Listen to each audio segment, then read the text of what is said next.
Well, I hate to be the bearer of bad news, but you are indeed going to need to understand the aspects of wireless encryption on the A+ exam with the 2012 objectives. Now, I'm going to clear this up for you in this video because it is confusing. All right, there are two commonly used wireless security standards, and there is an absolute acronym soup out there about wireless encryption, and everybody just calls it wireless encryption. You have to understand that first of all, you have two security standards. They're called WEP and WPA, or WEP and WPA. And again, it's like somebody stayed up real late one night trying to just create acronyms out of thin air to confuse us, okay? So these are the security standards. So WEP and WPA kind of lays out how security should be done in a wireless network, because when wireless networks came in, everybody was really impressed about the Star Trek type technology, but then they realized, hey, wait a minute, people can now sit out in the parking lot in their cars and hack my network using a wireless laptop. And so that started to create some issues. So you have two wireless security standards. Now these things are fascinating, and you need to go out and read about these for two reasons. Number one, if you're a nerd and you enjoy this kind of stuff, it's really cool to see how this encryption is taking place, just how complex it is.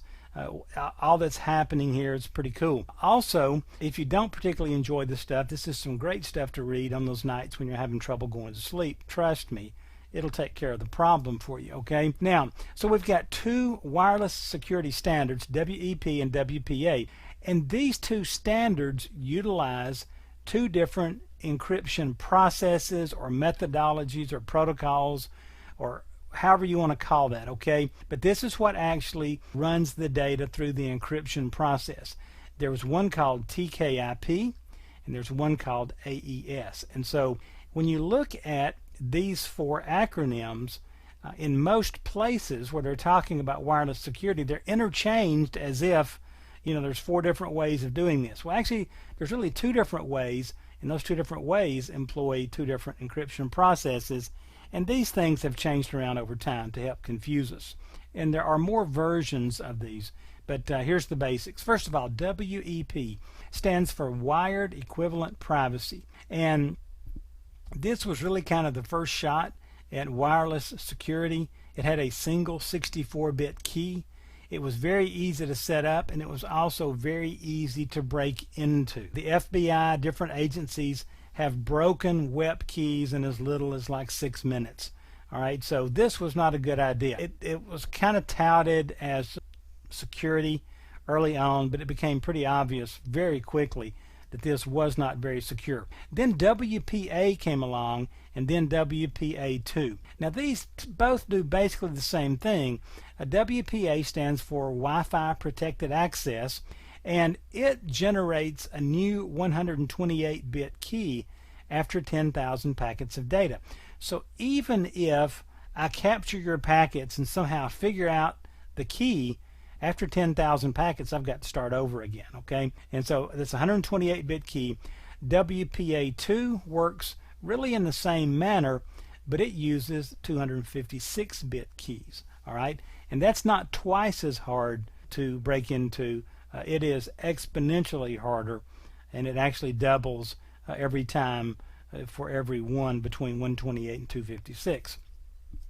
Now, let's talk about the two encryption protocols. TKIP, this is Temporal Key Integrity Protocol.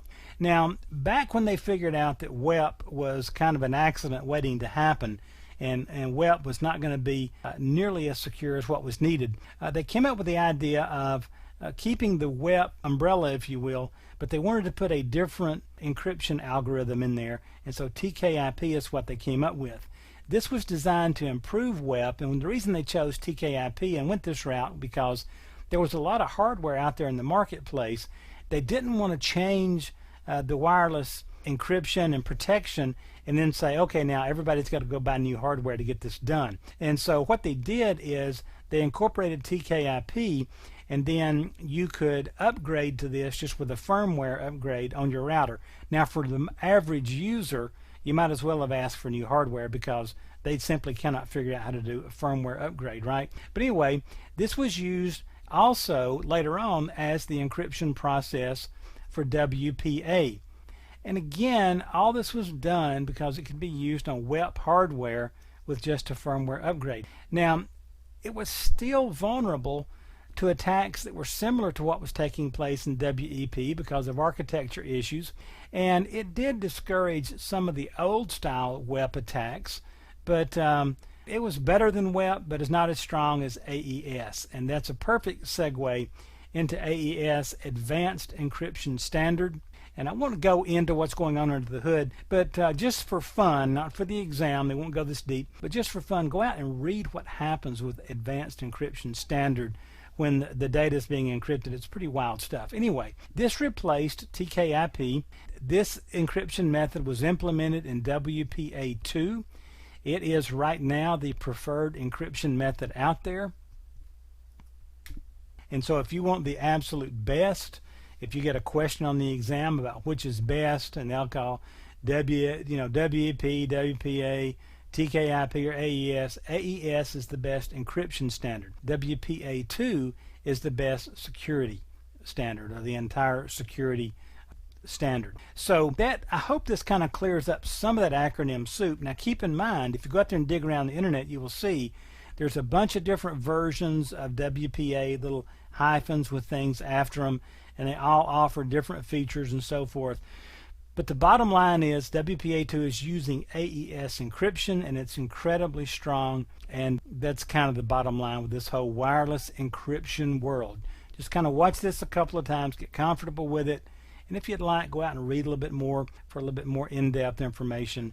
But what you've got here should get you through the exam just fine.